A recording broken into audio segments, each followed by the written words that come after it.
हम्म।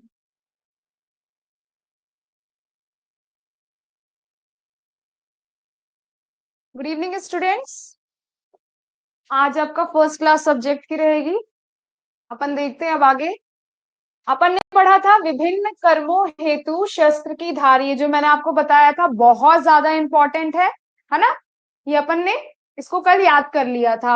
आप लोगों को शायद याद भी हो गया होगा, है ना। इसे बहुत अच्छे से याद रखना है। अब इसके बाद हम आगे पढ़ते हैं शस्त्रों का परिमाण। शस्त्रों का क्या क्या परिमाण होगा, कितना कितना उसकी साइज होगी। तो अपन देखते हैं कि सूची कितने कितने अंगुल की होती है, 2 या 3 अंगुल की होती है। आपने सूची को देखा होगा, ज्यादा लंबी नहीं रहती, 2 से 3 अंगुल के बीच की हो सकती है हमारी सूची। फिर इसके बाद है हमारा मुद्रिका शस्त्र। क्या है? मुद्रिका शस्त्र, जो कि तर्जनी के पर्व के बराबर होती है। मैंने आप लोगों को याद कराया था कि जो मुद्रिका होती है वो किसे कहते हैं? रिंग को कहते हैं। तो रिंग अपन कहाँ पहनते हैं? उंगलियों में ही पहनते, पर क्या अपन याद रखेंगे कि तर्जनी उंगली में हमने पहनी, तो तर्जनी के पर्व के बराबर इसका क्या होगा? परिमाण होगा। ठीक है। सूची 2 से 3 अंगुल के बराबर रहेगी। मुद्रिका हम उंगली में क्या पहनते हैं? रिंग पहनते हैं। तो मुद्रिका शस्त्र तर्जनी के पर्व के बराबर होगी। ठीक है, इस तरीके से हम याद रख लेंगे। फिर है हमारा नख शस्त्र व एषणी का प्रमाण कितना है? 8 अंगुल है। नख शस्त्र और एषणी का प्रमाण क्या है? 8 अंगुल है। ठीक है, इसको हम कैसे याद रख लेंगे? अपन याद रख लेंगे ए नक से। एनक से, तो ऐसे हो जाएगा एषणी, नक से हो जाएगा अपना नक्षत्र। और अपन इसको ध्यान कैसे रखेंगे? ऐनक कैसा होता है? ऐसा होता है। ऐनक मतलब क्या होता है? अपना ग्लासेस, इस तरीके से होता है ना। ऐनक, तो ये आपको कैसा दिख रहा है? 8 जैसा दिख रहा है ना। 8 जैसा दिख रहा है। तो जो ऐनक होगा वो 8 अंगुल लंबा होगा, उसका परिमाण कितना होगा? 8 अंगुल होगा। तो ये हम देख लिए। ए से होगा अपना एषणी, ये क्या होगा? नक से हो जाएगा हमारा नक्षस्त्र, है ना। ये सब अपन ने पढ़ा था कि नक्षस्त्र क्या है, एषणी क्या है ना। एषण करने के लिए था। नक्षस्त्र भी अपन और देखेंगे उसके बारे में। मुद्रिका मैंने आपको बताया था कि भाई बहुत लोग गले में लॉकेट डाल लेते, तो कंठगत रोगों में हम इसका इस्तेमाल कर रहे थे। और इसका हमने कहां पर देखा था? मुन्ना की वृद्धि छेद भेद से। तो मुन्ना की वृद्धि छेद भेद से अपन ने याद रखा था, है ना। ये मुन्ना, तो ये किस में जा रहा था? अपना मुन्ना की वृद्धि छेद भेद से। तो इसका इस्तेमाल छेदन भेदन दोनों चीजों के लिए इस्तेमाल होता है, दोनों ही कर्मों के लिए इस्तेमाल होता है।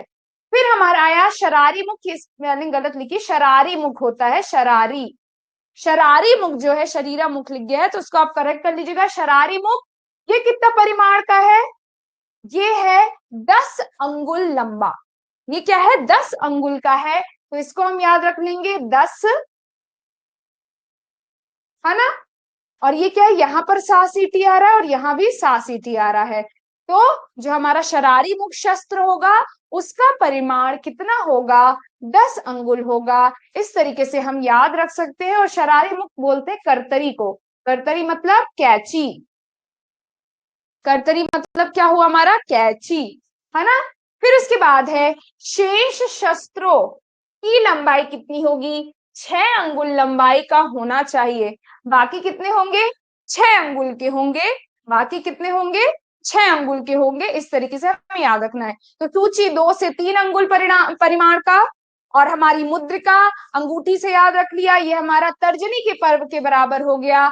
ऐनक हो गया, तो ऐनक का हम डायग्राम बना लेंगे। तो वो 8 के जैसा दिखता है, तो 8 अंगुल परिमाण का। और शरारी मुख जो है 10 अंगुल परिमाण का होगा। इस तरीके से हम ध्यान रख लेंगे। शेष शस्त्रों की लंबाई कितनी होगी? 6 अंगुल लंबाई के होंगे। ठीक है, मेरे हिसाब से आप लोगों को समझ में आ गया होगा। फिर अपन आगे बढ़ते हैं।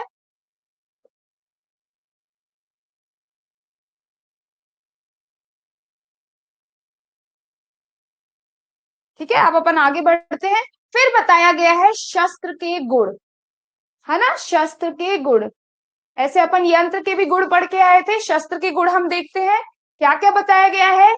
सुग्रहाणी, सुलोहानी, सुधाराणी, सुरूपाणी, सुसमाहित मुखाग्र, सुसमाहित मुखाग्र और अक्रलानी, ये सारा कुछ इसके लिए बताया गया है। तो इसको हम याद कैसे रख लेंगे? इसको हम याद रख लेंगे, आप लोग जानते होंगे कि जो इंजीनियर कंपनी होती है, इंजीनियरिंग कंपनी होती है, जो भी कंपनीज होती हैं, वहां पर एक एचआर रहता है ना।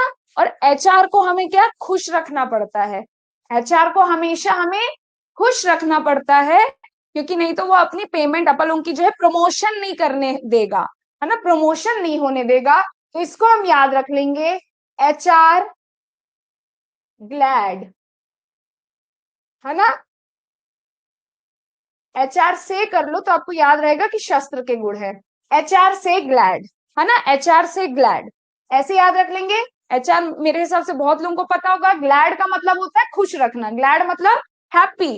तो एच से यहाँ के हो जाएगा हितानी, सम हित, समाहित, हित आ जाएगा, ये समाहित मुखाग्र, है ना। सू याद नहीं रख रहे हैं अपन, यहां से स्टार्ट कर रहे हैं, सा को अपन नहीं याद रख रहे हैं, ऐसे याद रख रहे हैं कि जो सेकंड वर्ड आ रहा है वहां से याद रख रहे हैं। तो सुसमाहित मुखाग्र, रा से हो जाएगा हमारा सुरूपाणी, से अपन ये याद रखें कि भाई ये शस्त्र के गुण है ना, क्योंकि आप भूल जाओ कि ये किस चीज के लिए हमको मैडम ने ट्रिक बनाया था, है ना। तो ये शस्त्र के गुण है ना।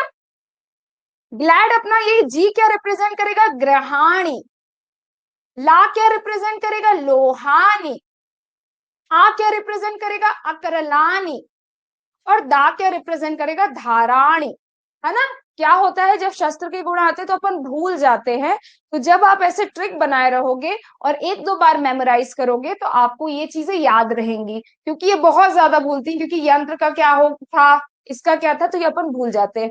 तो शस्त्र सा से स्टार्ट होता है, इसके गुण भी सा से स्टार्ट होते हैं, दैट इज 6, है ना, 7 नहीं है, 6 है। और एचआर ग्लैड से हमने याद रख लिया, हित, सुसमाहित मुखाग्र, रा से हो जाएगा हमारा सुरूपाणी, से तो अपन जोड़ लिए हैं, जी से हो जाएगा हमारा सुग्रहाणी, ये हो जाएगा एल से सुलोहानी, आ से हो जाएगा अक्रलानी, और डा से हो जाएगा अपना, डी से हो जाएगा सुधाराणी। तो इस तरीके से हमें इसे याद रखना है। तो शस्त्र के 6 गुण हो गए। फिर इसके बाद आता है हमारा शस्त्र के दोष। क्या आ जाता है, शस्त्र के दोष, ठीक है, लिखते भी जाना आप लोग, एचआर ग्लैड से आप याद रखना।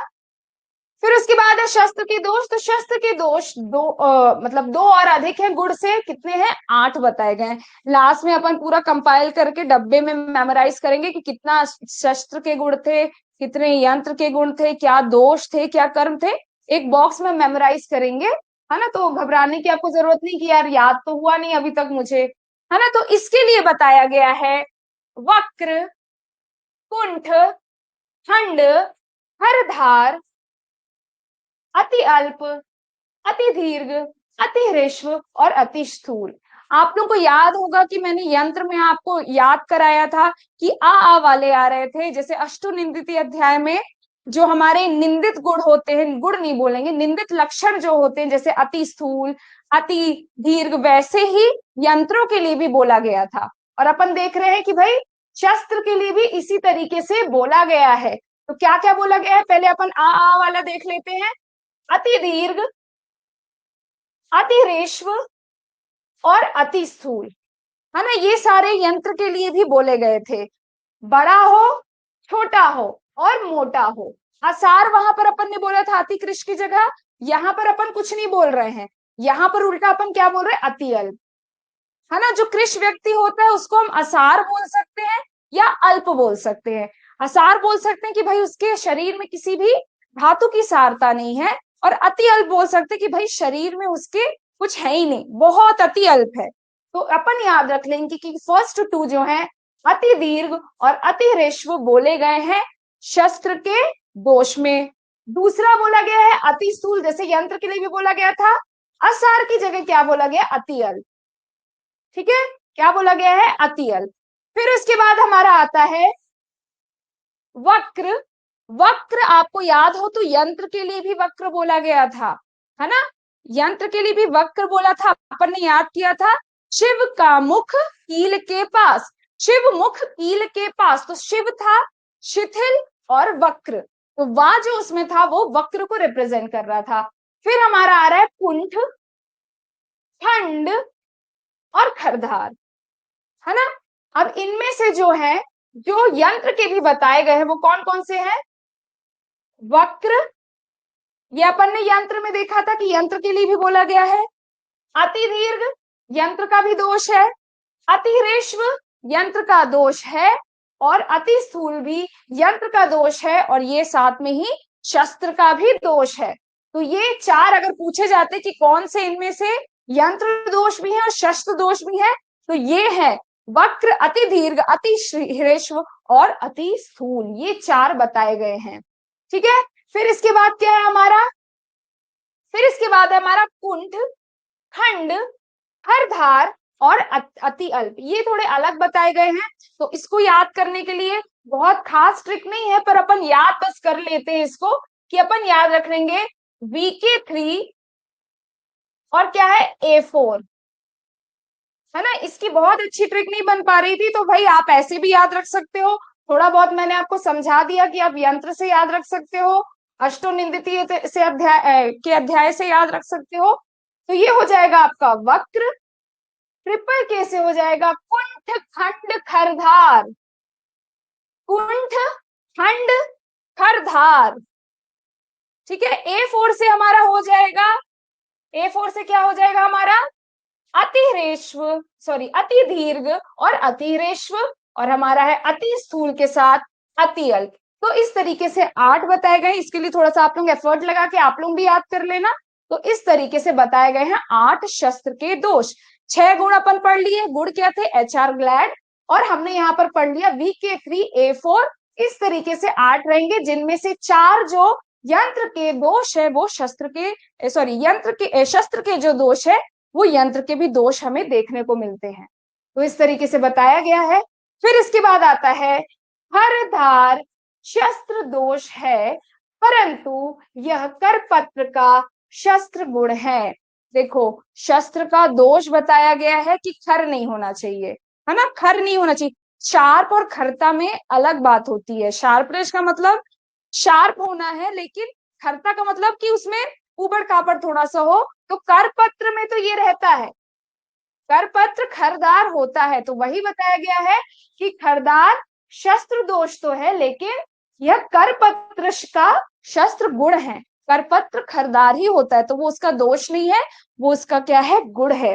तो इस तरीके से हमें बताया गया है। ठीक है, शस्त्र दोष की संख्या पूछी गई है कि कितनी होती है, तो BHU में ये आ चुका है कि शस्त्र दोष की संख्या कितनी होती है? 8 होती है। लास्ट में अपन एक बार फिर से इसको रिकॉल करेंगे। ठीक है, फिर इसके बाद आता है शस्त्र को पकड़ने का स्थान, है ना। अब जो भी हमारे शस्त्र है उनका फल भाग होता है और वृंत भाग होता है। वृंत मतलब आउटर वाला, जो बाहर वाला रीजन है, पीछे वाला रीजन है, वो क्या होगा? वृंत, और ये होगा हमारा फल भाग। तो शस्त्र को कैसे पकड़ा जाता है?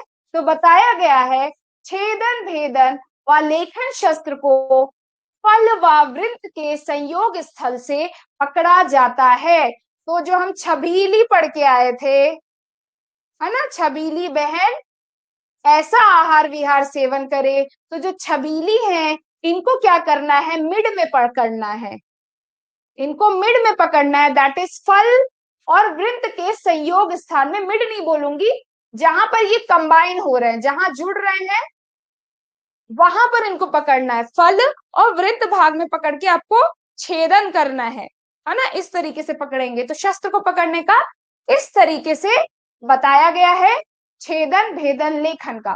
ठीक है, फिर उसके बाद अपन अपना आता है आहरण हेतु। आहरण हेतु आपको मूल से पकड़ना है। जब भी आपको आहरण करना है तो आपको मूल से पकड़ना है ना, नीचे से मूल से पकड़ना है। तो आप क्या करोगे? इसको याद रख लोगे अहम से, अहम से याद रख लोगे। अहम, अहम होता है ना, अहंकार बोल सकते हो या अहम में, है ना। तो अहम का हो जाएगा आहरण, और मां से हो जाएगा हमारा मूल। तो अहम, आहरण, मूल, मूल से हमें इसे पकड़ना है। तो इस तरीके से बताया गया है।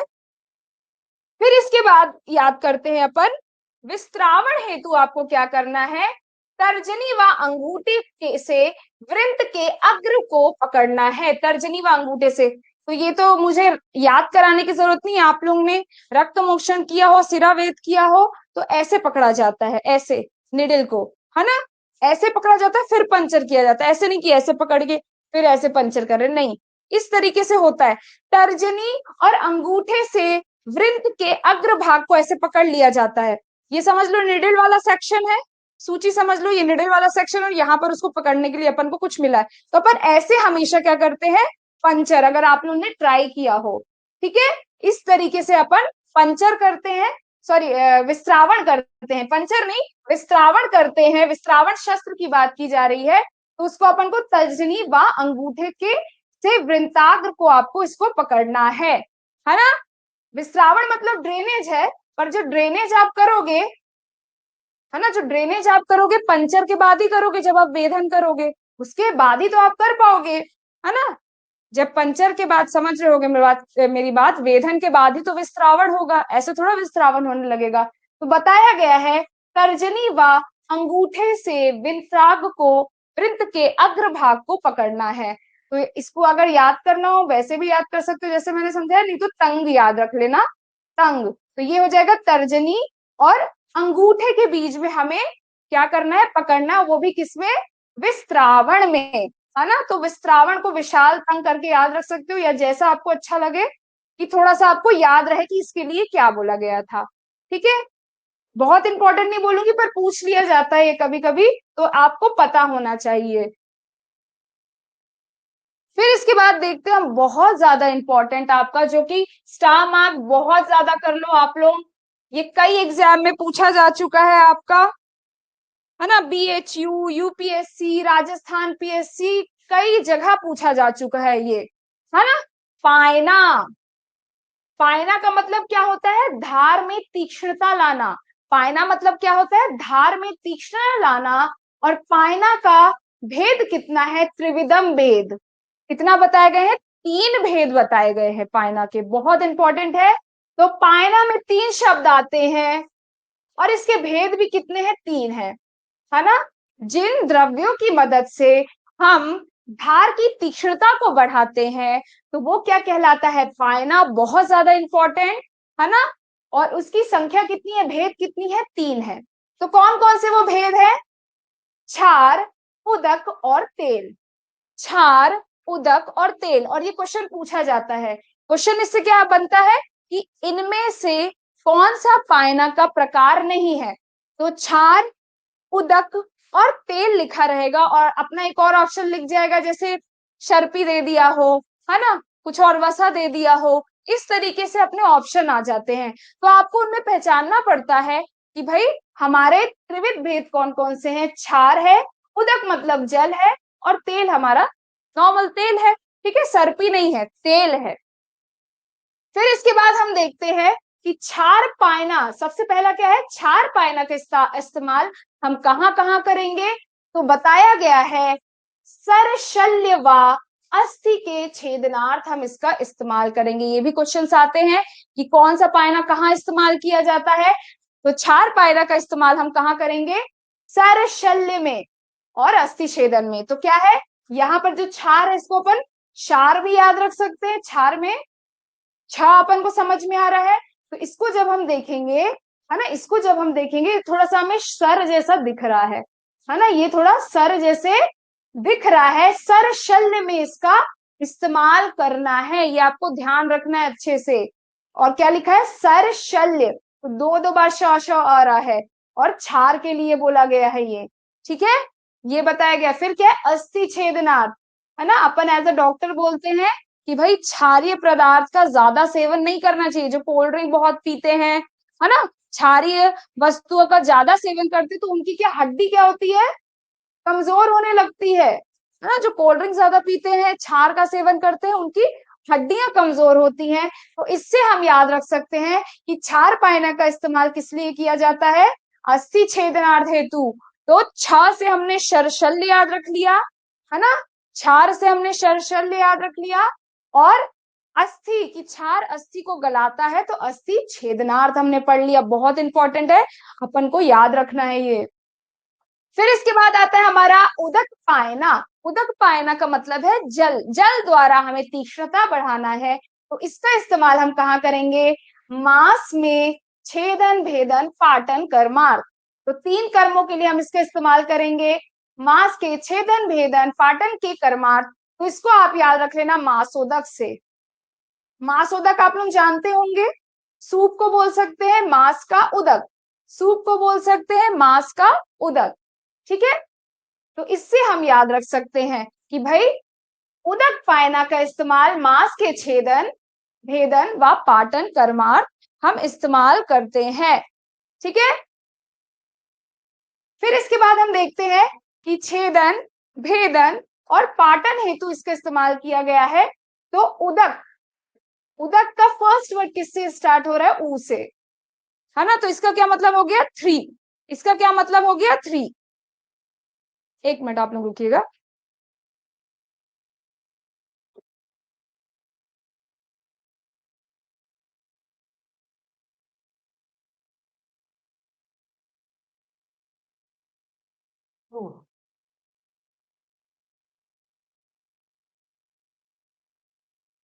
चलिए आगे बढ़ते हैं अपन।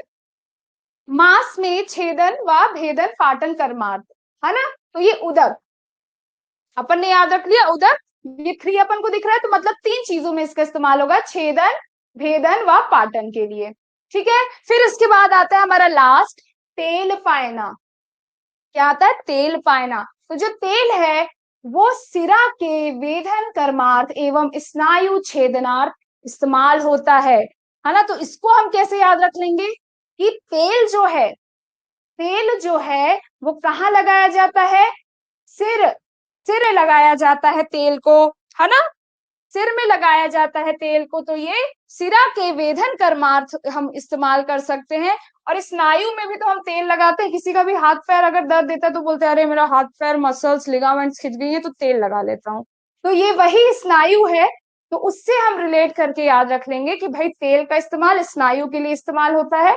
और ये सिरा जो है इसको हम थोड़ा सा सिर जैसा मान लेंगे कि सिर में हम तेल लगाते हैं, तो सिरा वेधन कर्मार्थ हम इसका इस्तेमाल करते हैं तेल पायना का, है ना। ये आपका तीनों बहुत इंपॉर्टेंट है, ठीक है। तो इस तरीके से हमें याद रखना है। आपको वो याद रखना हो तो छूत करके याद रख सकते हो कि भाई ये तीनों है पायना। अगर किसी को याद नहीं होता है कि भाई कंफ्यूज नहीं होना है कि कौन सा पायना नहीं है, तो ये हो जाएगा अपना क्षार, ये उ रिप्रेजेंट कर देगा उदक और ता रिप्रेजेंट कर देगा तेल। वैसे तो ये तीनों इजीली आपको याद हो जाना चाहिए, पर एग्जाम में हो सकता है भूल जाओ कि भाई घृत तो नहीं था पायना या कुछ और तो नहीं था पायना। तो ये तीनों आपको याद रखने हैं। तो इस तरीके से बताया गया है, इसको स्टार मार्क करना और इसको भूलना नहीं है। इससे मैं क्वेश्चन दूंगी जब आपका टेस्ट होगा, किसी का गलत नहीं होना चाहिए। फिर इसके बाद आता है धार निशानार्थ, है ना। धार को निशानार्थ मतलब धार को हमें तेज करनी है, धार को हमें तेज करनी है, तो हम किसमें घिसेंगे, है ना, किसमें घिसेंगे? तो मांस वर्णी निशातनी में, मांस वर्णी निशातनी में हम इसको क्या करेंगे? घिसेंगे, मतलब मांस वर्णी शिला में हम इसको घिसेंगे। होता है ना, अपन लोगों ने देखा है कि शार्पनेस लानी रहती है, तो जो स्टोन होता है उसमें हम घिसते हैं शस्त्र को। तो वही बताया गया है, मांस वर्णी शिला में हमें घिसकर क्या करना है? धार को क्या करना है? और ज्यादा धार बना देनी है, मतलब शस्त्र को और ज्यादा धार वाली कर देनी है। फिर है धार संस्थापनार्थ, है ना। धार का संस्थापन करने के लिए, मतलब फिर से धार लाने के लिए हम क्या करेंगे? शालमली के फलक का इस्तेमाल करेंगे, है ना। शालमली का एक हम वो बना लेंगे, धार टाइप का कुछ बना लेंगे, शालमली की लकड़ी का धार बना लेंगे, और उसी में हम अपनी धार को क्या करेंगे? घिसेंगे। तो उससे भी क्या होगा? धार का संस्थापन होगा। क्या होगा? धार का संस्थापन होगा। तो धार निशानार्थ हमें माश वर्णी, माश वर्णी उड़द वर्णी, मास वर्णी मतलब उदर वर्णी, दैट इज काला कलर की शिला में हमें क्या है? घिसना है। और धार संस्थापनार्थ हमें शाल्मली फलक में अपनी धार को क्या है, घिसना है। तो इस तरीके से बताया गया, ये वन वर्ड क्वेश्चन में उठ सकता है, तो इसलिए आपको ये याद रखना है। फिर इसके बाद आता है अणुशस्त्र संख्या।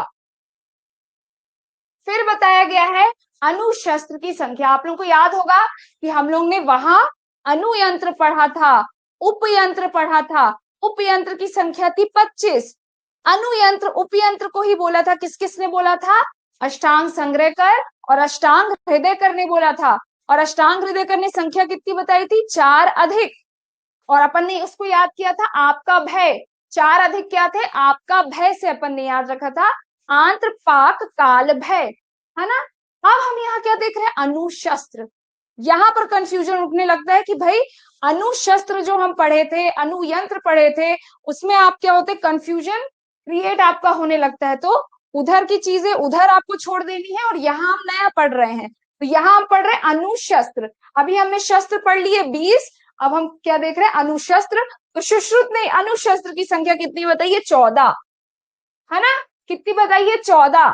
तो 20 से कम ही बताएंगे, क्योंकि उन्होंने सबसे ज्यादा संख्या किसकी बता दी, 20 शस्त्र की। जो मेन शस्त्र है उनकी संख्या कितनी है, 20। और जो नीचे वाले शस्त्र हैं, मतलब अणुशस्त्र हैं, जो उनसे कम उपयोगी शस्त्र है, उनकी संख्या कितनी बता दी, 14। तो मेन शस्त्र 20 और अणुशस्त्र है 14, 6 कम। और वाग्भट ने कितने बताए, 17। इसको करेक्ट कर लेना, 17 बताए हैं। 3 अधिक बता दिए हैं सुश्रुत से। कितने बता दिए हैं, 3 अधिक बता दिए हैं। तो अपन देखते हैं कौन कौन से हैं। तो सबसे पहले त्वकसार, मतलब बांस। बांस को भी आप शस्त्र की तरह इस्तेमाल कर सकते हो। स्फटिक है, कांच है, कुरुविंद है, जलोका बहुत ज्यादा इंपॉर्टेंट, इसको स्टार मार्क कर लीजिए, ये पूछा जाता है। जलोका, है ना। जलोका कई बार पूछा जा चुका है, एमपीपीएससी में आ चुका है कि जलोका है क्या। अब क्या होता है, जिसने अच्छे से नहीं प्रिपेयर किया हो, वो ये सोचने लगता है कि जलोका यंत्र था, जलोका शस्त्र था, या क्या था, अणुशस्त्र था। तो आपको याद रखना है, जो भी शार्प चीजें होती हैं वो शस्त्र में जाएंगी। तो जलोका रक्त मोक्षण कैसे करती है, काटने के बाद करेगी, काटेगी तभी तो ब्लड को चूस पाएगी। तो जब काट रही है तो मतलब उसके दांत क्या है, शार्प है, तो वो क्या है, शस्त्र है ना। ये कंफ्यूजन होता है सबको। तो ये क्या है, शस्त्र है। और मेन शस्त्र में तो आएगी नहीं, क्योंकि इतनी भी मेन नहीं है। मेन शस्त्र में तो वो अपने पूरे मटेरियल इंस्ट्रूमेंट्स आ जाएंगे। तो ये किसमें जाती है, अणुशस्त्र में जाती है। किसमें जाती है, अणुशस्त्र में, बहुत इंपॉर्टेंट है। फिर हम देखते हैं अग्नि क्षार। आप लोगों को याद आ रहा होगा कि अग्नि क्षार हमने वहां उपयंत्र में भी पढ़ के आए हैं, जिनको हम अणुयंत्र भी बोलते हैं, है ना। ये वही अग्नि क्षार है, वहां हमने नख भी पढ़ के आए हैं, इसको मैं याद कराऊंगी आपको। इसके अलावा गोजीवा, शेफालिका पत्र, शाक पत्र और करीर, ये सारे क्या हर्बल प्लांट्स हैं अपने, है ना। गोजीवा, शेफालिका पत्र, शाक पत्र और करीर जो है, ये सारे हर्बल प्लांट है। और इनकी पत्ती हो, है ना, ये सब क्या होती है, लेखन कर्म के लिए काम होती है। अभी अपन देखेंगे वर्तगत रोगों में इस्तेमाल होती है, तो इनको बताया गया है। फिर है अपना बाल और अंगुली। बाल और अंगुली हम उपयंत्र में भी पढ़कर आ चुके हैं। तो इस तरीके से बताया गया, इसको मैं बताऊंगी आपको, टेबल आएगा अभी। फिर हमारा आता है त्वक सारादि चतुर्वर्ग। कहते हैं, किसको कहते हैं, त्वक सारादि चतुर्वर्ग। त्वक सार का मतलब क्या होता है, बांस। त्वक सार का मतलब क्या होता है, बांस। और चतुर्वर्ग बोल दिया तो मतलब इसमें 4 चीजें आएंगी। तो क्या क्या चीजें इसमें आ रही है, हमारी चीजें आ रही हैं, वंश, स्फटिक, काच व कुरुविन। क्या क्या आ रही है, वंश, स्फटिक, काच और कुरुविन। ये क्या है, अणुशस्त्र के ही पार्ट है, लेकिन इनको क्या बोल दिया गया है, त्वक सारादि चतुर्वर्ग बोल दिया गया है। ठीक है, इस तरीके से बताया गया है। तो इसको अपन याद रख लेंगे बस काकू से। क्या याद रख लेंगे, बस काकू, है ना। बहुत सारा अपन को याद रखना है ना। तो अपन को छोटी छोटी ट्रिक्स बनानी है और मेहनत बहुत ज्यादा करनी है। अपने पास सिलेबस कम नहीं है, तो ज्यादा से ज्यादा आप लोगों को पढ़ाई करनी है। तो बस काकू से ये रिप्रेजेंट कर देगा वंश को, ये रिप्रेजेंट कर देगा स्फटिक को, का रिप्रेजेंट कर देगा काच को, और कु रिप्रेजेंट कर देगा कुरुविंद को। वंश, स्फटिक, काच, कुरुविंद ये क्या है? त्वक चतुर्वर्ग है, सॉरी त्वक सारादि चतुर्वर्ग है, और ये पूछा जाता है क्वेश्चन, तो इसलिए आप लोगों को ये अच्छे से पता होना चाहिए। ठीक है, तो ये बताया गया है।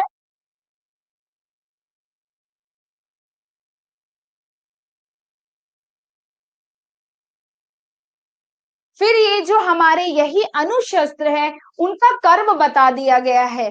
तो कर्म हम देखते हैं क्या क्या बताया गया है इनका कर्म, कि त्वकसार, स्फटिक, कांच और कुरुविंद, जो हमारे त्वकसारादि चतुर्वर्ग है, जिसे हमने बस काकू से याद किया, वो क्या है? हमारा बस काकू में ये वंश है। त्वक्षार मतलब क्या होता है? वंश या बांस होता है।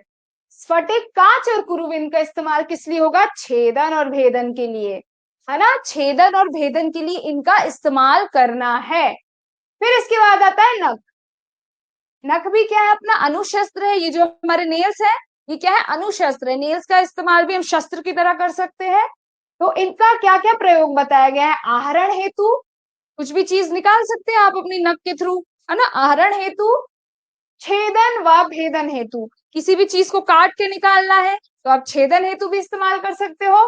भेदन, कहीं चीरा लगाना है, नोचना है ना? अपन नोच देते तो वो क्या है? भेदन ही तो हो रहा है, चीरा लग रहा है। तो छेदन, भेदन और आहरण हेतु हम नख का इस्तेमाल कर सकते हैं। ये क्वेश्चन पूछा जा चुका है, तो इसलिए आप लोगों को ये याद रखना है कि नख का इस्तेमाल कहाँ कहाँ होता है? आहरण, छेदन और भेदन हेतु इस्तेमाल होता है। फिर इसके बाद आ गया अपना इंपॉर्टेंट गोजीवा, शेफालिका पत्र और शाक पत्र। गोजीवा, शेफालिका पत्र और शाक पत्र का इस्तेमाल कब करना है? लेखन हेतु करना है। अगर आप लोगों के शालाक की क्लिनिक में आपने देखा होगा, ओपीडी आप गए होंगे, तो वहां पर वर्तगत रोगों के लिए शेफालिका पत्र से ऐसे रगड़ा जाता है ना? वो क्या होते हैं? थोड़े से खुरदुरे से होते हैं, खुरदुरे से होते हैं, तो उनसे लेखन कर्म किया जाता है, स्क्रैपिंग की जाती है। तो बताया गया है लेखन, मुख रोगों व नेत्रमय रोगों में विस्रावण हेतु इसका इस्तेमाल किया जाता है। तो लेखन हेतु इसका इस्तेमाल किया जा सकता है, और मुख रोग व नेत्रवर्त रोगों में विस्रावण हेतु। तो ये कुछ क्वेश्चन पूछा जा चुका है कि नेत्रवत में लेखन हेतु आप किस किस का इस्तेमाल करोगे। तो ये जो अपन हर्बल देख लिए प्लांट्स, गोजीवा, शेफालिका पत्र और शाक पत्र का आप इस्तेमाल करोगे। तो इस तरीके से बताया गया है। फिर इसके बाद क्या है? बाल और अंगुली। बाल और अंगुली का इस्तेमाल आप किस लिए करोगे? एषण के लिए, दैट इज प्रोबिंग के लिए करोगे, है ना? बाल और अंगुली का, अंगुली क्या है कि ये अंगुली है आपकी, है ना? इससे आप क्या कर सकते हो? ट्रैक्ट देख सकते हो, है ना? पीवी करना होता है, पीआर करना रहता है, तो अपन फिंगर का ही इस्तेमाल करते हैं। तो वो क्या है? एक प्रकार से प्रोबिंग है। पहले उन लोग शायद बाल के थ्रू भी प्रोबिंग कर लेते होंगे, जांच कर लेते होंगे उसका ट्रैक्ट पता करने के लिए, जो मैंने आपको बताया था, फिस्टुला हो या साइनस हो, नाड़ी रोग हो, तो उसमें बाल का भी इस्तेमाल कर लेते थे। तो बाल अंगुली क्या इस्तेमाल, कहाँ इस्तेमाल होगी? एशियन के लिए इस्तेमाल होगी। तो इस तरीके से बताया गया है, ये एक बार आप लोग रीड कर लीजिएगा, थोड़ा ध्यान रख लीजिएगा। ये इंपॉर्टेंट अपना पड़ जाता है, गोजीवा वाला और नख वाला। फिर है हमारा बाल, नख, अंगुली, क्षार, अग्नि, उपयंत्र और अनुशस्त्र में आते इंपॉर्टेंट, है ना? बाल, नख, अंगुली, क्षार व अग्नि, उपयंत्र एवं अनुशस्त्र में आते हैं। यहाँ कंफ्यूज नहीं होना है। उपयंत्र हम शुरू में पढ़ के आए हैं, जो हमने शस्त्र नशा उपाय पढ़ा था, है ना? शस्त्र नशा उपयोग मत करो या शस्त्र नशा उपाय, तो उसमें जो उपाय था, उपयंत्र थे, वो हमने 25 पढ़े थे, उसमें ये सारे आए थे। और जो हमने अभी अनुयंत्र पढ़ा, जो कि 14 संख्या में थे, उनमें भी ये सारे आ रहे हैं। तो इसको हम कैसे याद रख लेंगे? इसको हम याद रख लेंगे बसना से, है ना? बसना। तो ये जो अपने 5 है, ये उपयंत्र में भी बस गए और अनुशस्त्र में भी बस गए। यहां मेरे शब्दों का ध्यान रखना, आपके जब एग्जाम में अगर आएगा तो यहाँ लिख जाएगा फर्स्ट ऑप्शन, उप शस्त्र लिख जाएगा और अनु यंत्र लिख जाएगा, तो आप क्या हो जाएगा, कंफ्यूज हो जाओगे। तो ये शब्दों का ध्यान रखना कि क्या लिखा हुआ है। उपयंत्र एवं अनुशस्त्र, बसना हो जाएगा बाल, आ से हो जाएगा अंगुली, सा से हो जाएगा हमारा शार, छार को अपन शार से याद रख लेते हैं, ना से हो जाएगा हमारा नख, और दूसरे आ से हो जाएगा हमारा अग्नि। तो छार, अग्नि, अंगुली, नख और बाल, ये सब क्या है, हमारे अनुशस्त्र और उपयंत्र है। बहुत इंपॉर्टेंट है, ये आप लोगों को याद रखना है। तो इस तरीके से बताया गया है। फिर इसके बाद आता है शस्त्र अनुशस्त्राणाम श्रेष्ठ छार। इंपॉर्टेंट लाइन आ गई, क्या आ गई, इंपॉर्टेंट लाइन आ गई कि शस्त्र और अनुशस्त्रों में श्रेष्ठ कौन है, छार है ना। शस्त्र और अनुशस्त्र, जो हमने 20 शस्त्र पढ़े और जो हमने 14 अनुशस्त्र पढ़े, उनमें सबसे बेस्ट कौन है, छार है ना, कौन है, छार है। तो ये बहुत इंपॉर्टेंट बढ़ जाता है, तो ये आपको याद रखना है। सॉरी, दिस वन, शस्त्र अनुशस्त्राणाम श्रेष्ठ छारा, ये श्लोक आपको याद ही रखना है। ठीक है, इतने सारे हमने 20 शस्त्र पढ़े, 14 हमने अनुशस्त्र पढ़े, और लास्ट में बेस्ट कौन हुआ, हमारा छार। इसलिए हमारे आयुर्वेद में छार का सबसे ज्यादा इस्तेमाल होता है, छार सूत्र का सबसे ज्यादा इस्तेमाल होता है, आप लोगों ने देखा होगा। तो छार शस्त्र और अनुशस्त्रों में श्रेष्ठ है, ये आंसर कोई कभी गलत नहीं लगाएगा। फिर है अनुशस्त्रों में अगर श्रेष्ठ बोला जाए, एक तो दोनों में श्रेष्ठ है, छार दोनों में श्रेष्ठ है, और सिर्फ अगर अनुशस्त्रों की बात की जाए तो उसमें कौन श्रेष्ठ है, जलोका, बहुत इंपॉर्टेंट। और ये किसने बताया है, ये चरक ने बताया है। किसने बताया, चरक ने। ठीक है, ध्यान रखना, ये चरक ने बताया है कि अनुशस्त्रों में श्रेष्ठ कौन है, जलोका है। अब जलोका को श्रेष्ठता मिलेगी तभी तो वो अपने सर्जरी वाले डिपार्टमेंट में यूज हो रही है, श्रेष्ठ नहीं होती थोड़ा यूज होती। तो वो भी एक प्रकार से श्रेष्ठ है, इसीलिए हमारे कॉलेज में यूज होती है, इस तरीके से ध्यान रखना। तो अनुशस्त्रों में श्रेष्ठ होने के कारण हमारे कॉलेज में उसका यूज किया जाता है, और छार भी बहुत यूज किया जाता है क्लिनिकल प्रैक्टिस में सर्जरी के, क्योंकि वो शस्त्र अनुशस्त्रों में श्रेष्ठ है। ठीक है, तो इस तरीके से हम याद रख लेंगे, इंपॉर्टेंट कोटेशंस है तो इनको हमें याद रखना है। देखिए, जो मैंने आपको बोला था कि बॉक्स आएगा, फिर हम वहां पर याद रख लेंगे कि क्या क्या है। यंत्र और शस्त्र, यंत्र और शस्त्र के हमने प्रकार पढ़ के आए थे। यंत्र के प्रकार कितने थे, 6।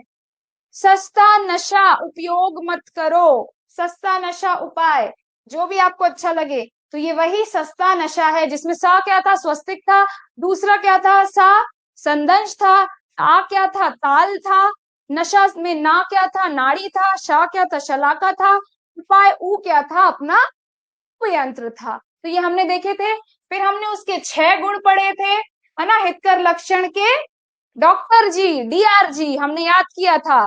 हित क्या था उसमें, समहित, समहितानी था, हर्ष लक्षण मुखानी, है ना, और डीआरजी से था सुधाराणी, सुरूपाणी, सुग्रहाणी। देखो, मुझे ट्रिक याद है इसलिए मैं उसको फटाफट डिकोड कर दी, है ना, मुझे श्लोक याद नहीं है पर मुझे ट्रिक याद है। फिर हमने 12 दोष पढ़े थे जो अष्टनिंदितीय से हमने याद किए थे। अति स्थूल का क्या था, असार, फिर क्या था, अति दीर्घ का था अति ह्रीश्व, अति उन्नत था अग्राही, विषम ग्राही था, और हमने क्या याद किया था, शिव मुख कील के पास। तो कील के पास क्या था, शिव मुख, मुख कील के पास क्या था, मृदु मुख, मृदु कील, मृदु पास, है ना। ऐसे आप लोग कंठस्थ कर लोगे जैसे मैं बता रही हूँ, मैंने रिवाइज नहीं किया है पर वो ट्रिक मुझे याद है तो इसलिए मैं डिकोड करती जा रही हूँ।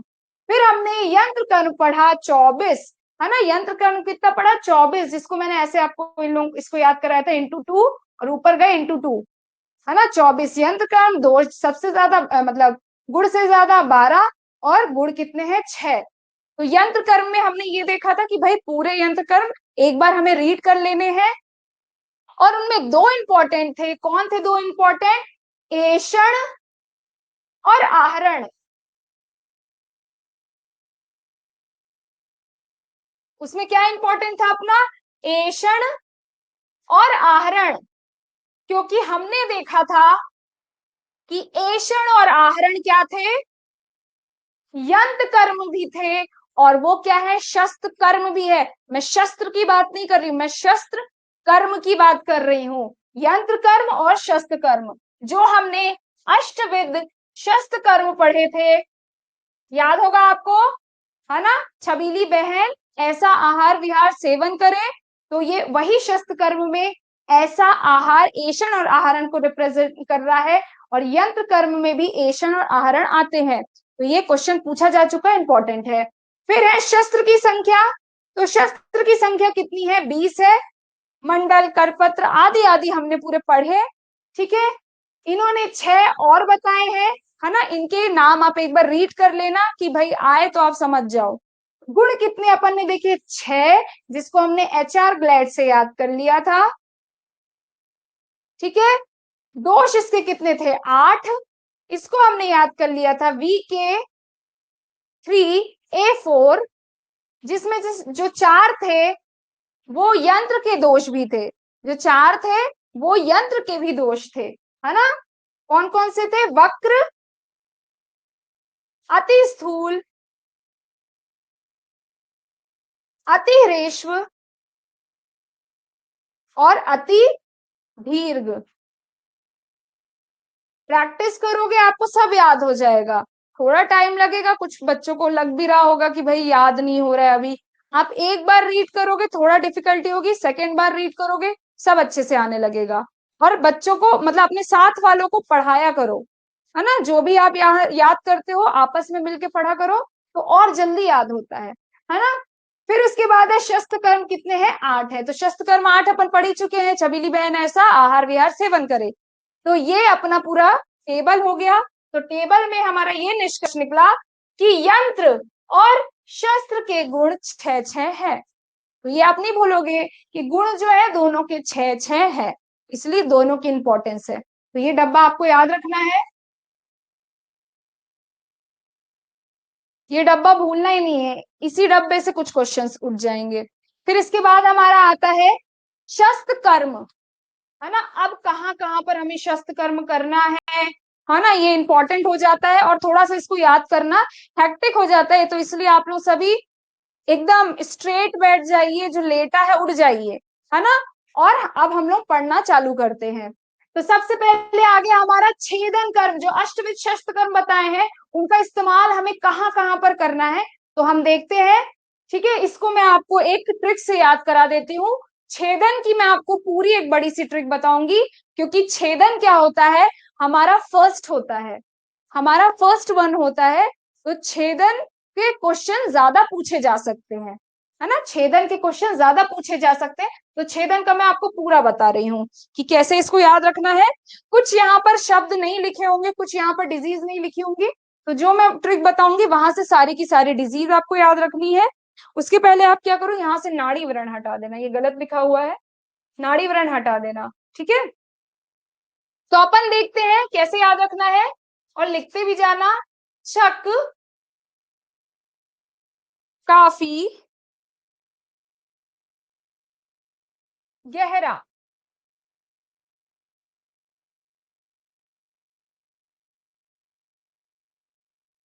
शक काफी गहरा, क्योंकि, ये क्योंकि जोड़ने के लिए है, अभी लिख लो फिर मैं इसको डिकोड कराऊंगी। शक काफी गहरा, ऊपर, क्योंकि जोड़ने के लिए, ऊपर वाले ज्येष्ठ मामा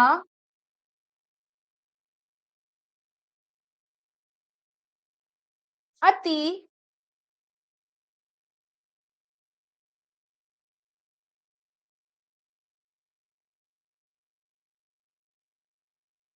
अति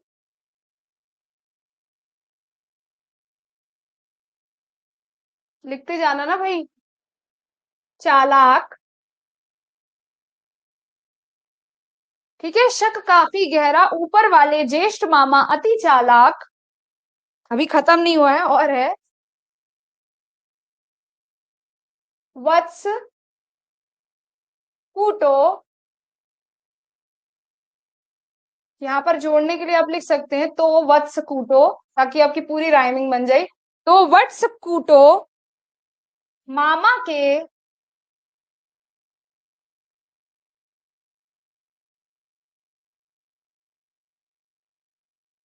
गला अधरो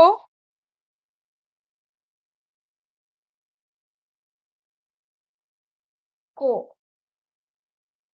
अब ये ट्रिक देख के लग रहा होगा कि बाप रे इतना सारा याद करना पड़ेगा, पर अपने पास कोई ऑप्शन नहीं है। अपन को अच्छी रैंक चाहिए तो अपन को याद करना ही पड़ेगा। ठीक है। शक काफी गहरा क्योंकि ऊपर वाले ज्येष्ठ मामा अति चालाक, तो वत्स कूटो मामा के गला अधरों को।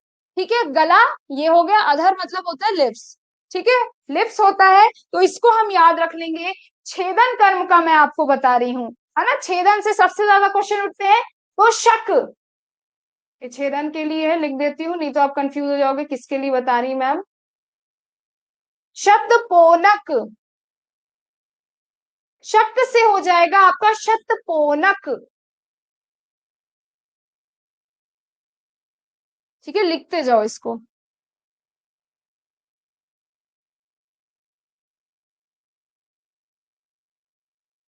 और ये शतपोनक जो है ना, ऐसी नहीं याद करी हूँ, शतपोनक बीएचयू में आ चुका है ना।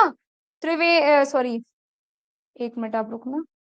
हाँ, बीएचयू में आ चुका है, त्रिवेंद्रम वाले एग्जाम में आ चुका है। तो ये शतपोनक आया है, तो शक, शतपोनक। काफी से हो जाएगा हमारा, काफी गहरा से हो जाएगा हमारा कफज ग्रंथि।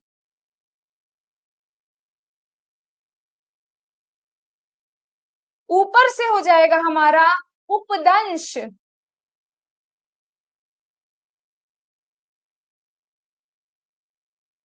वाले से हो जाएगा हमारा वल्मिक।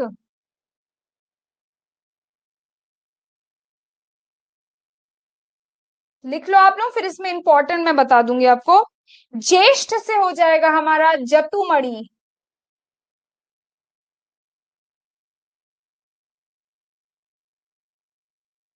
मामा के पहले माँ से हो जाएगा मां संघात।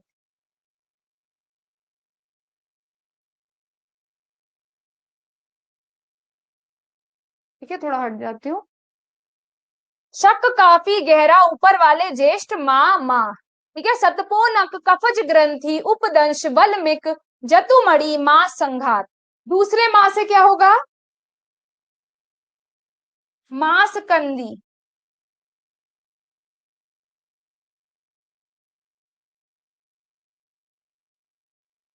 आ से हो जाएगा अधिमास। अधिमास।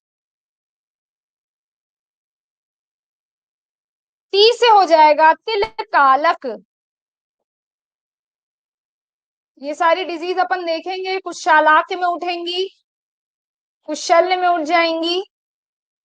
अति से हो गया अधिमास, तिल कालक हो गया अपना, चालाक से हो जाएगा हमारा चर्मकील।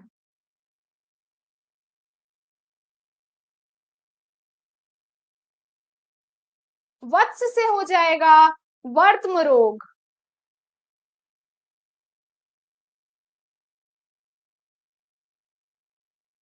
कूटो से हो जाएगा हमारा कोथ। कोथ मतलब होता है गैंग्रीन, सड़न जो हो जाती है, कोथ।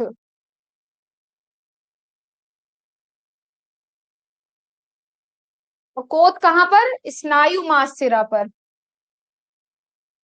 जिसको श्लोक अगर याद होगा तो बहुत अच्छी बात है, जिसको श्लोक याद नहीं होगा तो वो इस तरीके से ट्रिक के थ्रू याद रख सकता है। स्नायु मास सिरा।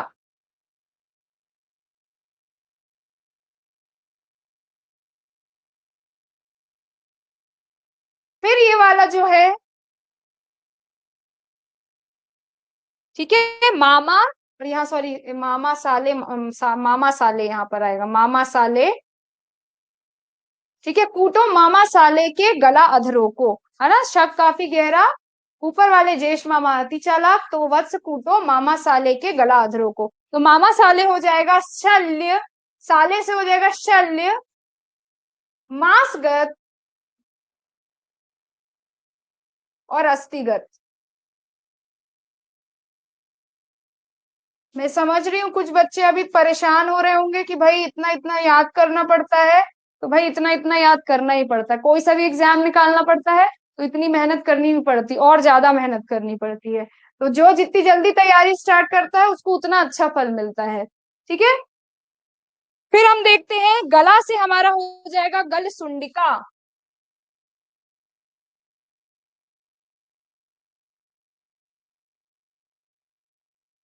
अपने रूम में पोस्टर आप लगा लो और उसमें लिख दो कि भाई मुझे ये रैंक चाहिए, मुझे ये कॉलेज चाहिए।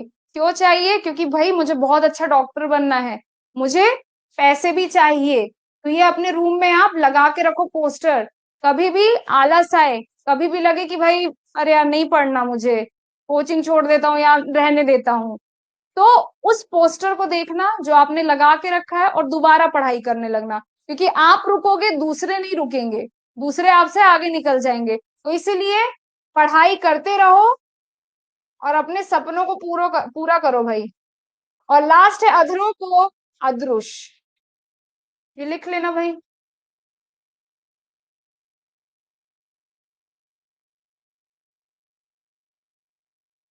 अब मैं इसमें आपको बता देती हूँ, ये तो अभी एक ट्रिक, एक और बताना है मुझे जो सबसे इंपॉर्टेंट रहेगी। तो इसमें सबसे ज्यादा अपना इंपॉर्टेंट है जतुमणि और मास संघात जो पूछे जा चुके हैं।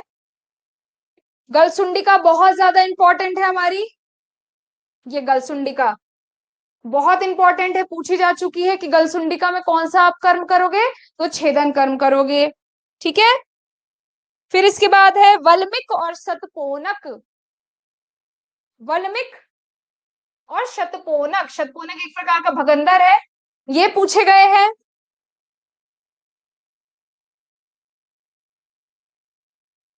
उपदंश, ऊपर वाले, हाँ उपदंश, और क्या है अपना अधिमास, ये पूछे गए हैं।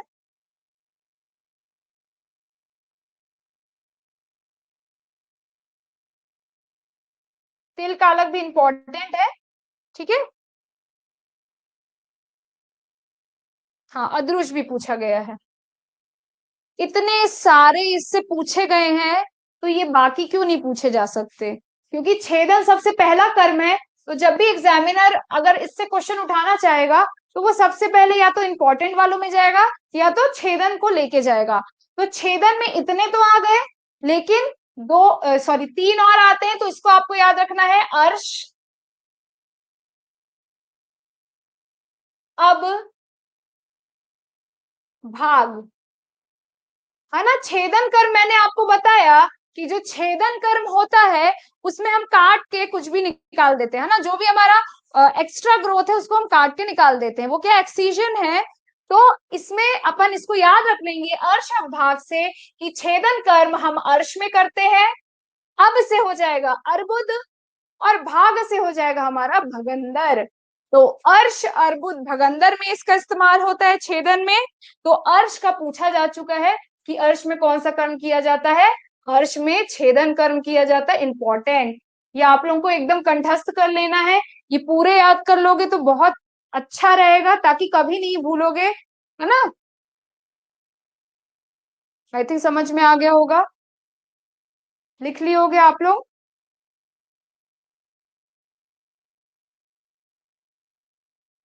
इसको डिकोड करना भी आपको याद रखना है, ट्रिक याद करना इंपॉर्टेंट नहीं है, ट्रिक को डिकोड करते भी आना चाहिए कि भाई शक हमने पढ़ा तो वो सतपोनक होगा। काफी गहरा का मतलब कफज ग्रंथि है ना। तो इस तरीके से अपन को याद रखना है।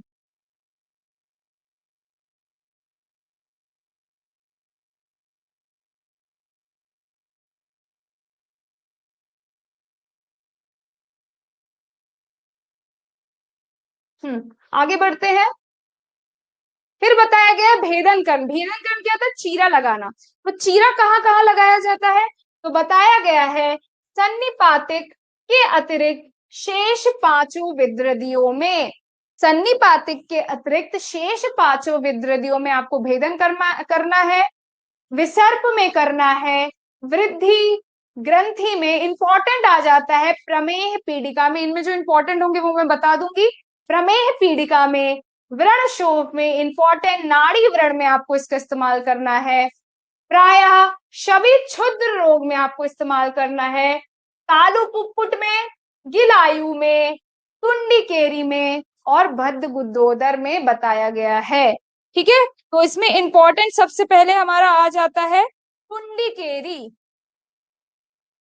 इसमें इंपॉर्टेंट क्या आ जाता है? टुंडी केरी। ठीक है, गिलायु और क्या है? तालु पुप्पुट, है ना।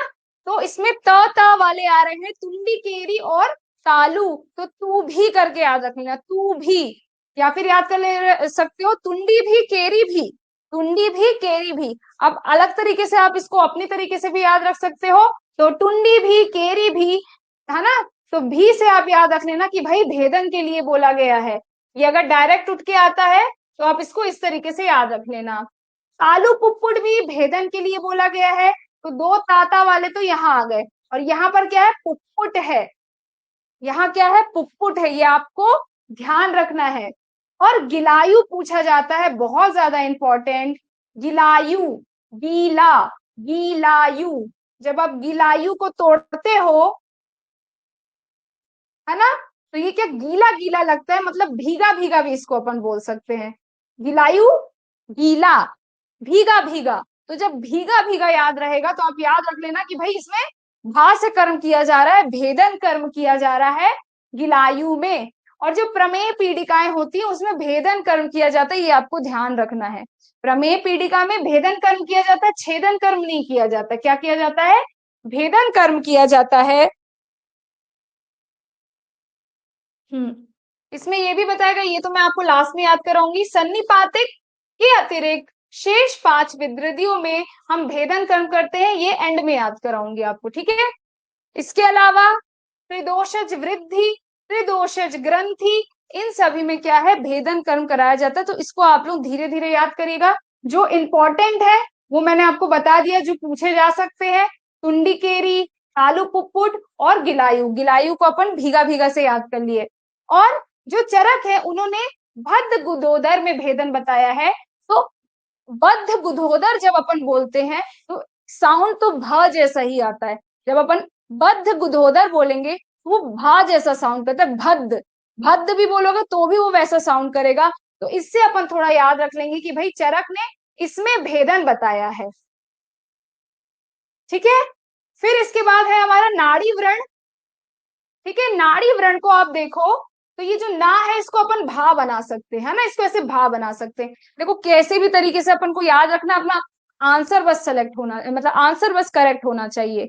चाहे हम उसको ना को भा बना दे, भा को पा बना दे, पर हमारा करेक्ट होना चाहिए। तो ये जो ना है इसको हम ऐसे खींचेंगे तो भा जैसा बन सकता है। तो नाड़ी व्रण में हम भेदन करेंगे, जबकि चरक ने इसमें क्या बोला है?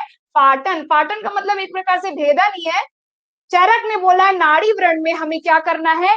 पाटन करना है। ठीक है, क्या करना है? पाटन कर्म करना है। जो हमने पढ़ा था पप्पू ख्याले से व्याधित, तो जो पा फर्स्ट कर्म था, जो 6 कर्मों में फर्स्ट कर्म था चरक का, वो है पाटन। नाड़ी व्रण में हमें ये करना है। तो इस तरीके से बताया गया है। फिर हम देखते हैं लेखन कर्म।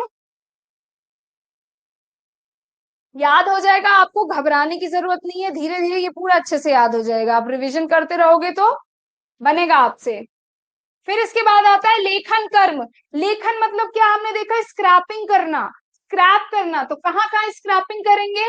रोहिणी में, उपजीविका में, अधिजीविका में, अर्श में, मंडल कुष्ठ में और किलास में, है ना। इतने सब में हम क्या करेंगे?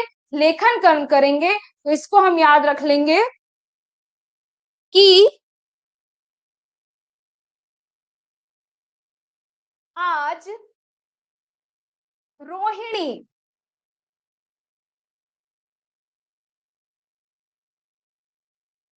क्लास, आज रोहिणी क्लास में लेख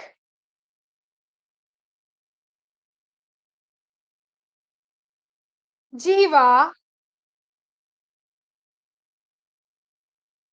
दंत से कहती है। ये तो याद करने के लिए कहती है ना। आज रोहिणी क्लास में लेख जीवा दंत से, मुख से नहीं, अपन जीवा दंत से, क्योंकि जीव और दंत का भी तो इस्तेमाल होता है जब बोलना रहता है। तो जीवा दंत से कहती है, तो यहाँ पर जो आ है वो रिप्रेजेंट कर देगा अर्श को। किसको रिप्रेजेंट कर देगा? अर्श को, है ना। तो हमें ये पता चला कि भाई अर्श अब भाग, हमने छेदन में पढ़ा था अर्श के लिए, और लेखन में भी हम अर्श को देख रहे हैं। तो अर्श में दो कर्म किए जाते हैं, छेदन और लेखन। तो इसको हम कैसे याद रख लेंगे? छाले से। अर्श भी क्या है? एक प्रकार से छाले ही तो है।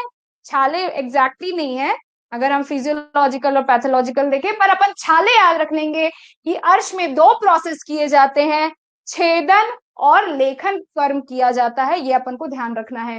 ठीक है, फिर रोहिणी, तो रोहिणी हो जाएगा, इसको डिप्थेरिया से कंपेयर किया गया है ना, कि डिप्थेरिया इसको मान लिया जाता है मॉडर्न से अगर कंपेयर किया जाए तो इसमें क्या होती है? लेयर बन जाती है, ये थ्रोट में लेयर बन जाती है म्यूकस की, है ना। तो उसको स्क्रैप करके निकाला जाता है। फिर हमारा किलास, क्लास क्या रिप्रेजेंट करेगा? किलास। फिर में से यहां पर हो जाएगा, देखो क्लास में की जगह मंडली भी बना सकते हो, अगर जो इच्छुक हो कि नहीं याद होता तो यहां पर हो जाएगा मंडल कुष्ठ, है ना। क्लास मंडली में भी याद रख सकते हो, मंडली बोल देते हैं ना फ्रेंड्स के ग्रुप को। मंडली में मंडल कुष्ठ लेख, लेख मैं इसलिए यहाँ पर लिख रही हूँ कि आपको याद रहे कि ये लेखन के लिए हम पढ़ रहे हैं, है ना। ट्रिक याद कर ली और यही भूल गए कि भाई वो ट्रिक थी किसकी, है ना। तो वो सबसे बड़ी हिट होती है ना। हिट मतलब कि भाई दुख लग जाता है एकदम कि भाई किसका था, है ना। तो लेखन में हम इसका इस्तेमाल कर रहे हैं। जीवा दंत से हमारा हो जाएगा, ठीक है, एक मिनट, हाँ। जीवा में आ जाएंगे उपजीवा और अधिजीवा, अधिजीवा दोनों जीवा आ जाएंगे। उपजीवा, अधिजीवा, लिखते जाना आप लोग भाई। सो तो नहीं रहा है कोई? उठ जाओ। दंत से हो जाएगा दंत वैदर्भ।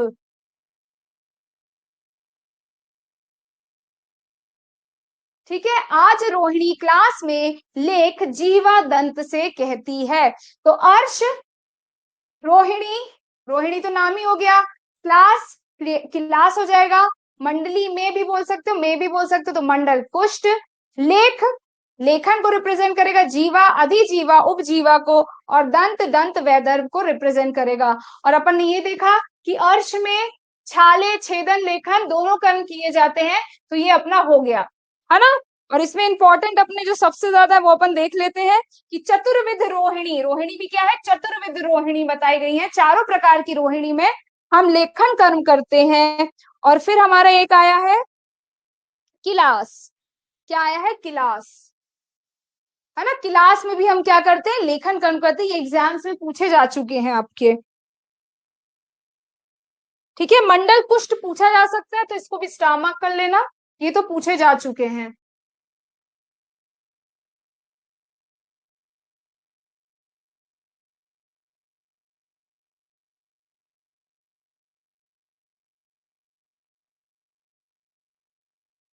फिर इसके बाद हम देखते हैं, ठीक है, थोड़ा सा ही बचा है, अपन देखते हैं वेधन कर्म। वेधन मैंने आपको बताया पंचर, पंचर कहाँ पर आपको कहाँ कहाँ करना है? तो मूत्र वृद्धि में, है ना, वृद्धि में करना है। मूत्र वृद्धि का मतलब कि भाई कोई अपने जो मूत्र जो अपनी यूरिनरी ब्लैडर के आसपास वाला जो रीजन है ना, वहां पर क्या हो रहा है? मूत्र की वृद्धि हो रही है, यहाँ पर मूत्र क्या है? बढ़ जा रहा है। तो आप क्या करोगे? पंचर करोगे। क्या करोगे? पंचर करोगे। यहाँ पर पंचर करोगे तभी तो विस्त्रावण कर पाओगे। तो पंचर किसमें किया जाता है? मूत्र वृद्धि में, मूत्र की वृद्धि हो गई। जलोदर में वेदन कर्म किया जाता है, इंपॉर्टेंट है ना। अब जलोदर में भी क्या होता है, पेट में फ्लूइड बहुत ज्यादा बढ़ जाता है, तो आपको क्या करना पड़ेगा, एम्ब्लाइकस है, अपन को क्या करना पड़ेगा, वेधन करना पड़ेगा। वेधन मतलब क्या है, पंचर करना पड़ेगा। तो जलोदर में वेधन कर्म किया जाता है, ये इंपॉर्टेंट। तो ये आप दिमाग लगा के भी कर सकते हो कि भाई पंचर ही तो किया जाएगा, तभी तो यहाँ पर छेद बनेगा। जैसे गुब्बारे में अपन पंचर कर देते हैं, है ना, और पानी भरे गुब्बारे में हम पंचर कर देते हैं और उससे ड्रेनेज होने लगता है, उसी प्रकार क्या होता है, जलोदर में भी यहाँ पर हम पंचर करके क्या करते हैं, ड्रेनेज करते हैं। पर वेधन किया हमने पहले, फिर ड्रेनेज किया, तो ये वेधन हुआ, तो इसलिए जलोदर में आया। फिर पक्व गुल्म में, पक्व गुल्म में, पक्व गुल्म में आपको क्या इस्तेमाल करना है, वेधन कर। तो पक्व वाह आ जाता है, गुल्म का पूछा जाता है कि कौन से गुल्म में किया जाता है, तो पक्व वाह आ रहा है, यहाँ पर भी वाह आ रहा है। तो पक्व गुल्म में आपको क्या करना है, वेधन कर्म करना है। एक और आ गया विसर्प, तो यहाँ पर वेधन का वाह आ रहा है, यहाँ पर क्या आ रहा है, यहाँ पर भी क्या आ रहा है, वी आ रहा है, तो इससे याद रख सकते हो। दूसरा आप याद रख सकते हो कि भाई जो सर्प होता है ना, विसर्प, सर्प को ही तो हम क्या करते हैं, वध कर देते हैं, है ना, सर्प का वध कर देते हैं। अब कहीं भी कोई भी देखता है कि अरे सर्प हमारे घर में आ गया, तो आप क्या कर दोगे, उसका वध कर दोगे, तो ये क्या हो जाएगा, वेधन। तो ये चरक ने बताया है, ठीक है। फिर हमारा आता है एशन कर्म। मैं एशन कर्म आपको बता चुकी हूँ कि भाई इसको प्रोबिंग को बोलते हैं। प्रोबिंग हम किस में करेंगे, प्रोबिंग हम करेंगे शल्य युक्त नाड़ी में। अरे एक मिनट, तब तक रिवाइज करो आप लोग। हाँ, एशन कर्म कहाँ करेंगे हम, शल्य युक्त नाड़ी में। शल्य से युक्त नाड़ी में, मैंने आपको बताया कि नाड़ी ये है, नाड़ी क्या है, साइनस, जो ट्रैक्ट बन जाता है उसको हम क्या बोलते हैं, नाड़ी। तो इसी में हम प्रोबिंग करेंगे। मैंने आपको फिस्टुला का भी एग्जांपल दिया, मैंने आपको साइनस बताए, है ना। तो ये नाड़ी का मतलब यही क्या है, ट्रैक्ट जो बन जाते हैं, यहाँ पस बना, है ना, आपकी अच्छी म्यूकोसा थी, है ना, आपकी जो भी टिश्यूज अच्छे थे, पर ये पस अब क्या करेंगे, धीरे धीरे गलाते गलाते यहाँ ट्रैक्ट बना देंगे, है ना। और इस ट्रैक्ट को आपको प्रोब करना पड़ेगा, वहां से आपको आचूषण करना पड़ेगा पूरा म्यूकस का, फिर आप क्षार सूत्र डालोगे, तब जाके फिस्टुला ठीक होता है। क्वेश्चन कर्म में शल्य युक्त नाड़ी का नाड़ी में आपको इस्तेमाल करना है। और उन मार्गी व्रणों में, है ना, उन मार्गी ऊपर की तरफ व्रण है, उनमें आपको क्या करना है, एशन कर्म का इस्तेमाल करना है, क्योंकि आपको जांच करनी है कि भाई जो अपना व्रण हुआ है वो किस डायरेक्शन में है, जो शल्य गया है वो किस डायरेक्शन में गया है, तो ये देखेंगे। फिर है आहरण कर्म। आहरण कर्म मैंने आपको बताया एक्सट्रैक्शन। आहरण कर्म क्या होता है, एक्सट्रैक्ट करना। आहरण कर्म किस में किया जाएगा, शर्करा में। शर्करा क्या है, अश्मरी है ना। तो अश्मरी को अब आप उठा के फेंकोगे ही ना, है ना, निकालोगे, बॉडी से बाहर निकालोगे, तो वो क्या है, एक्सट्रैक्शन। अश्मरी शर्करा, शर्करा उसका एक प्रकार समझ लो। अश्मरी भी क्या है, अपनी अश्मरी, है ना, स्टोन्स, तो उसको भी आप क्या है, निकाल के फेंकोगे, आहरण करोगे, शरीर से बाहर फेंकोगे।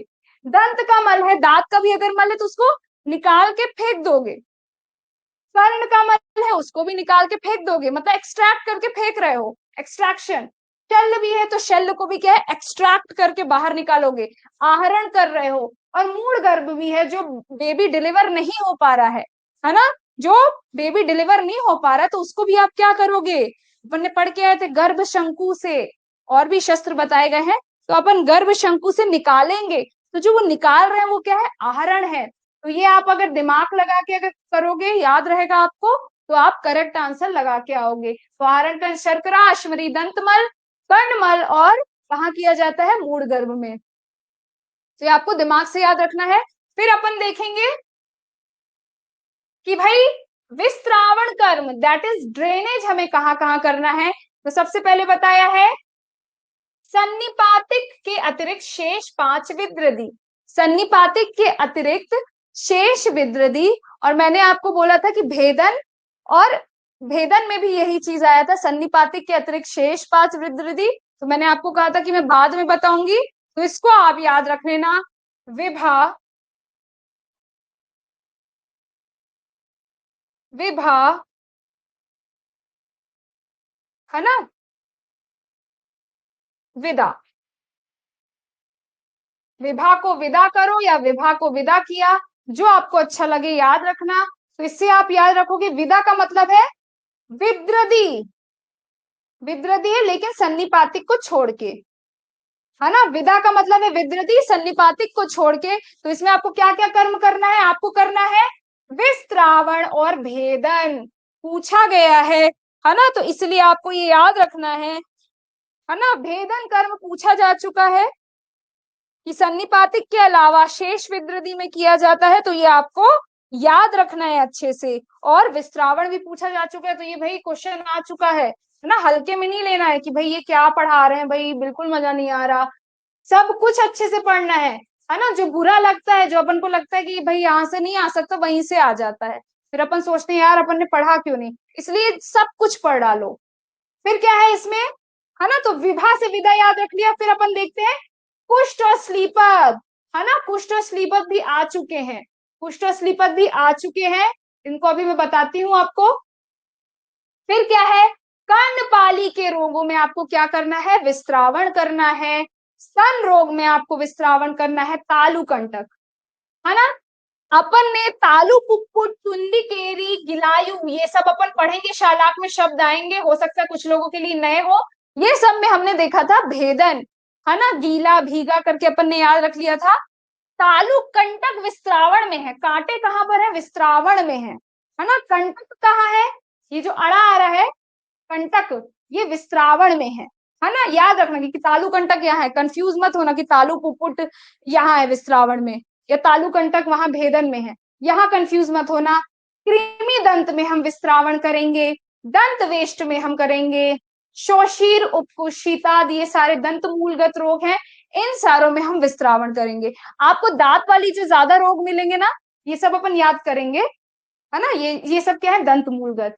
तो इनमें क्या है, विस्त्रावण रक्त मोक्षण आपको मिलता है। विस्त्रावण क्या है, रक्त मोक्षण, रक्त विस्त्रावण है। तो ये जो ये दांत वाले मसूड़े वाले हैं, है ना, इनसे आप देखना कभी भी कुछ होता है तो ब्लड निकलने लगते हैं, है ना। दंत मूलगत जो भी हमारे गम्स में होने वाली डिजीज है, उसमें क्या होता है, ब्लड निकलने लगता है। तो ये सारी जो डिजीजेस हैं, ये सब क्या है, दंत मूलगत है। तो अपन याद रख लेंगे, या दंतगत भी है, ये दंतगत है। तो इनमें क्या है, हमें विस्त्रावण करना है क्योंकि रक्त निकलने लगता है, ऐसे करके अपन ध्यान रख लेंगे कि इनमें हमें रक्त विस्त्रावण या विस्त्रावण कर्म करना है। ठीक है, इस तरीके से हम याद रखेंगे। और फिर हम और याद रख सकते हैं, एक चीज बता देती हूँ आपको, एक ट्रिक और है। एक मिनट जगह बना दे तो मुझे।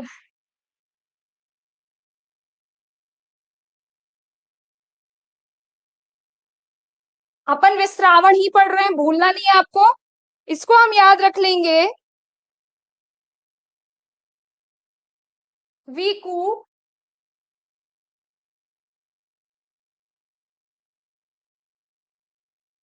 शैतान,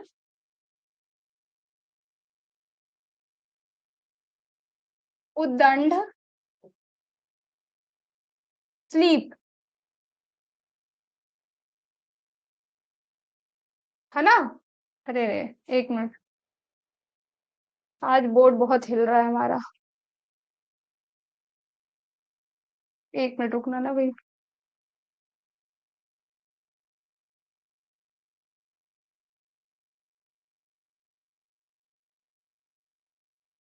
तब तक रिवाइज करो आप लोग।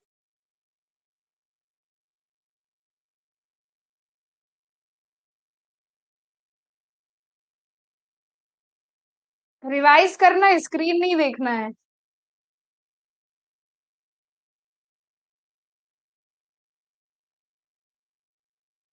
लिख लेना वीकू,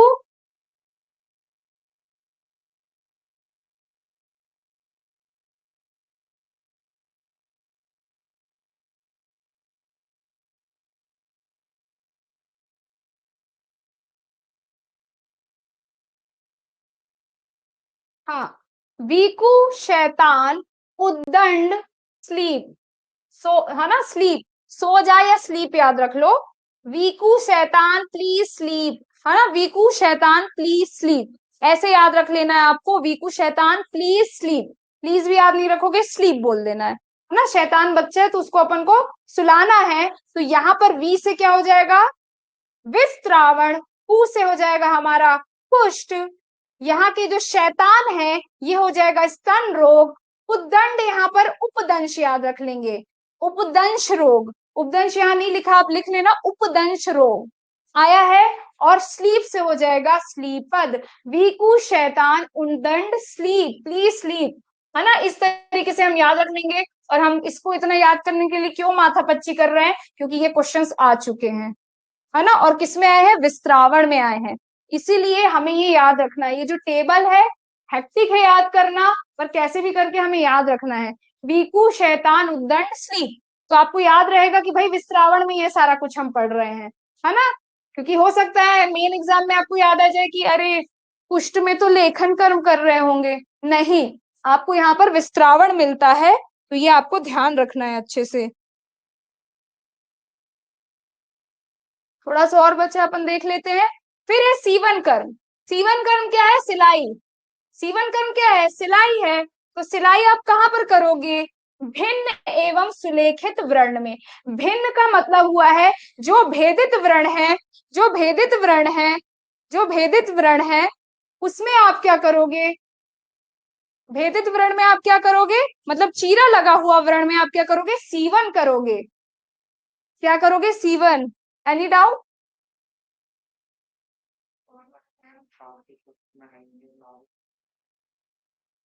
क्या चार तो तत्व में है ही नहीं, दीक्षक और लास्ट बनाया अनुशस्त्र में है ना भाई, क्वेश्चन। हाँ अनुशस्त्र, अच्छा ठीक है, क्वेश्चन ये बोला है कि क्षार मैम शस्त्र में नहीं है, ये पूछा है क्वेश्चन दीक्षा ने।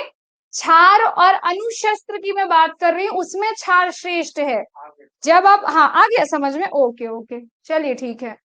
तो जो भिन्न वर्ण है उसमें हम क्या करेंगे, सीवन, भिन्न का मतलब है चीरा लगाया आपने, भेदन किया, तो अब भाई सिलाई करोगे ना भाई उसमें, तो आप क्या करोगे, उसको सिलोगे, तो उसमें सीवन करोगे। सुलेखित वर्ण, अब कभी कभार अपन लेखन करते हैं तो क्या होता है, स्क्रैच हो सकता है, छिल सकता है, कट सकता है, तो वहां पर भी हमें क्या करना है, वहां पर भी हमें सीवन कर्म करना है। और क्या है, मेदोज वर्ण में, है ना, वर्ण के प्रकार है, तो मेद वाला जो वर्ण होगा उसमें आपको क्या करना है, सीवन कर्म करना है। और एक और आ जाता है हमारा चल संधि आश्रित, चल संधि आश्रित वर्ण में, चल संधि आश्रित सद्यो वर्ण में भी आपको क्या करना है ना।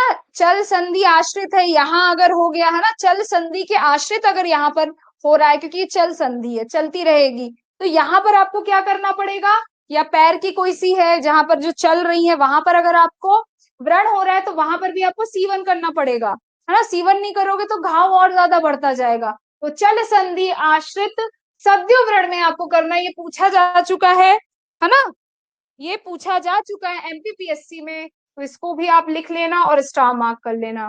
तो देखो इस डब्बे से इतने सारे क्वेश्चन पूछे जा चुके हैं, है ना।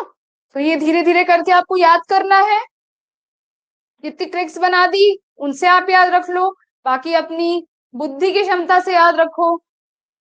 फिर हमारा लास्ट है ना, लास्ट हम देखते हैं सीवन कर्म के प्रकार कितने हैं, चार हैं, है ना। सीवन कर्म के प्रकार कितने हैं, चार हैं, याद रखना है। क्योंकि क्या होता है, लोग सूची और उसमें भूल जाते हैं। सूची के प्रकार हम देखेंगे तीन, तो सुई हमारे पास तीन है, सुई हमारे पास तीन है, लेकिन सीवन के प्रकार, सिलाई करने का तरीका हमारे पास चार है, हमारे पास चार है। तो इन दोनों में कंफ्यूजन मत होने देना, क्योंकि आएगा सूची के प्रकार कितने, अरे मैडम ने बताया था चार, फिर बाद में क्वेश्चन सॉल्व करने के बाद याद आएगा ओह शिट, वो तो होना चाहिए था तीन, है ना। तो ये ध्यान रखना है, यहाँ जब मैं बोलती हूँ ना ध्यान रखना है, तो वहां पर कोई अलग पेन लगा के ना वो कर दिया करो, मतलब मार्क कर दिया करो कि यहाँ हो सकता है मैं गलती करूं, है ना।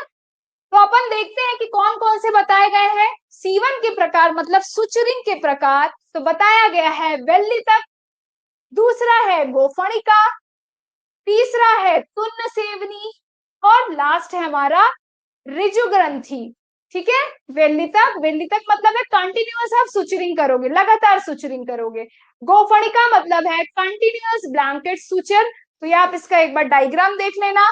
तुन्न सेवनी सब क्यूटिकुलर सुचर और ऋजु ग्रंथि इंटरप्टेड सुचर, इनके इंग्लिश नाम आप बस देख लेना। आपको याद रहे कि सीवन कर्म के कितने प्रकार हैं, तो आप याद रख लेना, वेला, राजू, वेला मतलब होता है ना जिसके पास कोई काम नहीं हो, वेला, राजू, गोल्फ, तोड़े, है ना। वेला, राजू, गोल्फ, तोड़े, क्योंकि भाई वेला है तो कोई काम धाम नहीं है तो तोड़ेगा, और तोड़ेगा तो हमें उसको सिलना पड़ेगा, हमें उसे जोड़ना पड़ेगा। तो सीवन कर्म के प्रकार 4 है, वेला, राजू, गोल्फ, तोड़े। तो वेला से हो जाएगा वेल्ली तक, राजू से हो जाएगा ऋजु ग्रंथि, गोल्फ से हो जाएगा गोफणिका, और तोड़े से हो जाएगा हमारा तुन्न सेवनी, है ना। तुन्न सेवनी है ये, ठीक है। तुंडी केरी नहीं है, तुंडी केरी डिजीज है, तुन्न सेवनी क्या है हमारा, सुचरिंग है। थोड़ा साउंड एक जैसे करते हैं तो हो सकता है गलती आप कर लो। तो सीवन कर्म 4 है, सूची के प्रकार 3 है, और इसको हम याद रख लेंगे, बेला, राजू, गोल्फ, तोड़े। तो ये आता है कि भाई प्रकार कितने हैं, तो आप लोगों को ये याद रखने हैं। मैं आपको बता देती हूँ, ये पूरा ही बहुत इंपॉर्टेंट है जो मैंने आपको भी बता दिया। ये 4 प्रकार के पूछे जाते हैं, इनके नाम पूछे जाते हैं कि इनमें से कौन सा प्रकार नहीं है, इनमें से कौन सा प्रकार है, सब क्वेश्चंस पूछे गए हैं इसमें। तो इसको बिल्कुल कंठस्थ आपको करना है, ठीक है। चलिए आज के लिए फिर अपन इतना ही रखते हैं, अच्छे से आप लोग पढ़ाई कीजिए। चलिए ओके, नेक्स्ट क्लास आपकी